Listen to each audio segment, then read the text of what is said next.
qualité de directeur des affaires juridiques du ministère, il m'a été demandé d'intervenir sur précisément les règlements intérieurs. J'ai accepté volontiers de faire ce travail parce que j'estime que c'est un document important pour tout le personnel du ministère.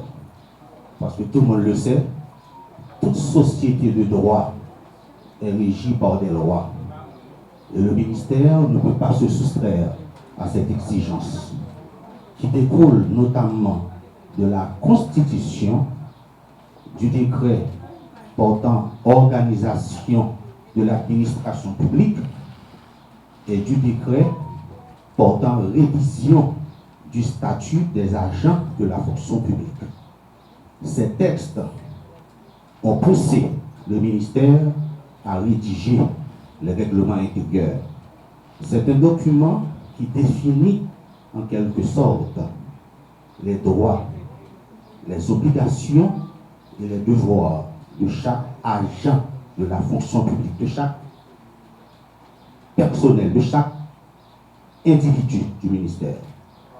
Ce document se veut être aussi un guide, une boussole pour permettre de créer la bonne conduite au sein du ministère. Créer une ambiance de vivre ensemble, que chacun puisse connaître leurs droits et leurs obligations. J'invite, en cette journée de la fonction publique, tous les agents du ministère à considérer ce document comme un document de référence, un livre de chevet tout au long de leur carrière au sein de ce ministère. Merci beaucoup. Pour l'instant, je vais présenter les grandes lignes de ce document. C'est un document qui comporte 12 chapitres. Il y a une trentaine de pages dans ce document. Comme je n'ai pas beaucoup de temps pour présenter le document en détail, je vais faire un survol rapide de ce document. Normalement, ce n'est pas un travail fini, car tout le monde le sait, dans toute œuvre humaine, il y a des imperfections. On va soumettre ce document à chaque directeur, chaque coordonnateur et chaque chef de service afin qu'ils puissent produire leurs remarques et leurs suggestions. Au chapitre 1 de ce document, l'accent a été mis sur les droits et les devoirs des agents du ministère. Quand je parle des droits, il y a notamment la rémunération, le système d'assurance, les congés, le boni, la stabilité de l'emploi, le respect mutuel, la pension de retraite. Ça, c'est les éléments clés du chapitre 1 de ce document. Au chapitre 2, nous avons l'horaire de travail, les heures de bureau, le contrôle des présences et des sorties. Là, il va falloir que la direction des ressources humaines puisse partager ces informations avec tout le personnel du ministère. Au chapitre 3 de ce document, nous avons des éléments liés aux frais de déplacement, les primes d'éloignement, les heures supplémentaires payées, l'augmentation de salaire, la prime d'excellence, le bonus annuel au 13e mois. Au chapitre 4, on parle des mouvements de personnel, les nominations, les promotions, les démissions ou révocations et toutes les mesures ou dispositions affectant la situation d'un agent au sein du ministère.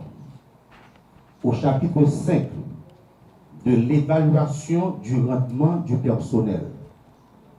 L'évaluation du rendement peut être définie comme un processus selon lequel on détermine l'habileté, les qualités et le potentiel d'un employé.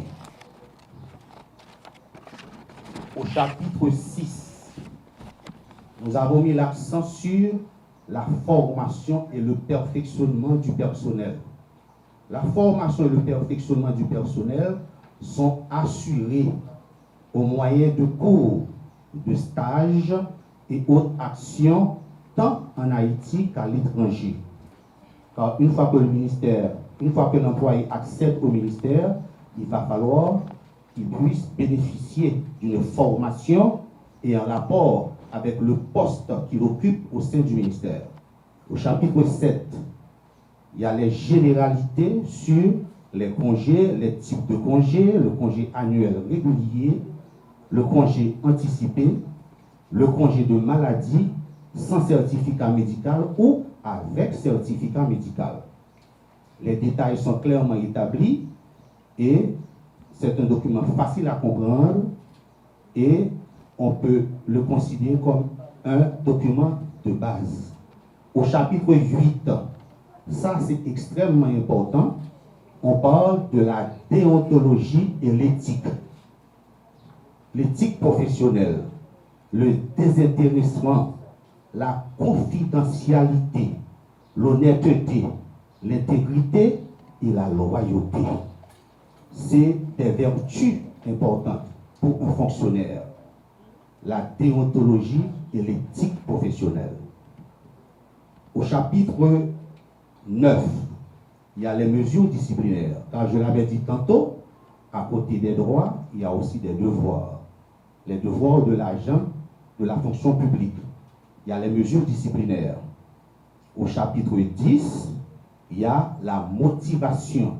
Tout le monde le sait, dans le domaine de la gestion des ressources humaines, la motivation joue un rôle capital.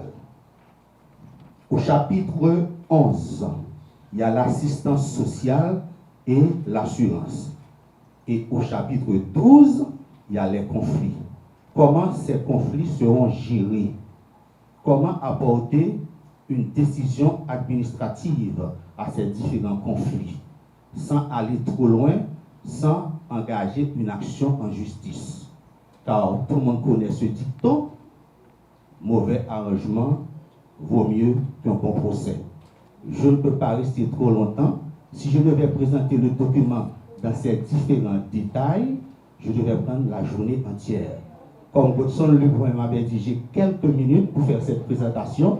Voilà pourquoi je vous ai présenté un survol rapide de ce document, quitte à ce que le ministre me donne une journée pour faire une présentation entière et en détail à tous les employés et fonctionnaires du ministère. Merci beaucoup, merci de votre attention. C'est toujours un honneur doublé d'un plaisir de répondre aux rendez-vous réguliers du ministère du Tourisme. Mais quand c'est une célébration de ce calibre, le plaisir est d'autant plus grand. 10 ans depuis que je suis parmi vous, tantôt comme membre du cabinet, chef de cabinet, et maintenant avec le chapeau de ministre. Ces années dans la fonction publique ont été mes maîtresses. J'ai à la fois appris et grandi. Et cette famille que vous représentez, vous tous, cadres et personnels de soutien, ont joué un rôle important dans ce processus. Je vous en remercie du fond du cœur. La fonction publique regroupe l'ensemble des agents, comme je disais, qui occupent les emplois de l'État, les collectivités territoriales et certains établissements publics hospitaliers. En ce qui nous concerne, au ministère du Tourisme, nous sommes au service de l'État haïtien pour veiller au bon fonctionnement et à l'avancement et à l'expansion de son tourisme. Notre mission est d'assurer les intérêts du pays sur le plan touristique et par ricochet le plan économique. Il est clair qu'une tête n'est rien sans son corps.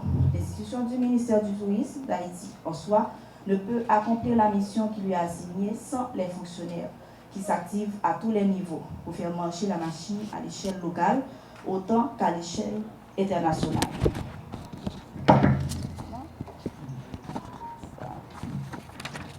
La fête de la fonction publique est l'occasion de célébrer, mettre en valeur et récompenser tous ces acteurs qui travaillent au quotidien dans divers départements.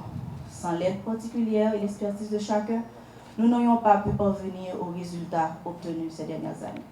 Aujourd'hui, je prends le temps de remercier en mon nom propre et celui du Premier ministre Ariel Henry que je représente, chaque employé qui pendant plus ou moins longtemps a mis son temps, son talent, sa bonne volonté au service du ministère du Tourisme en particulier et du pays de manière plus générale. Votre labeur, en des temps comme ceux que nous vivons, n'est pas passé inaperçu et vos efforts n'ont certainement pas été vains. Sachez que vous êtes grandement appréciés et qu'à quelque niveau que vous opériez dans la grande machine institutionnelle. C'est également une occasion pour moi, spécialement, je reprends, de remercier tous ceux et celles qui m'ont épaulé durant ces 10 dernières années. Que ce soit mes collègues directrices, Madame de Delva, et Monsieur Pierre, Monsieur Sinos, tous à tous les niveaux, que ce soit même Bellamy, ah ouais, donc à tous les niveaux, vraiment, vous êtes vraiment ma famille. Et la rencontre d'aujourd'hui se veut également un prétexte d'honorer ceux parmi vous qui se sont démarqués. Bien que tout le monde s'est démarqué, mais au moins on n'a pas pu honorer tout le monde. Donc, sont démarqués par leur long passage dans la boîte et par leur acharnement au travail ou par leur présence remarquable et leur convivialité tout simplement. Vous avez semé et aujourd'hui vous méritez vos lauriers. Continuons à œuvrer dans le sens de la croissance, du renouvellement et de l'essor du tourisme haïtien de la face du monde, et au nom d'une Haïti meilleure et de lendemain plus beau. Je vous passe mes compliments et ceux du gouvernement de Dr. Ariel Henry, tout en vous souhaitant un succès continu. Bon travail à tous et bonne continuité.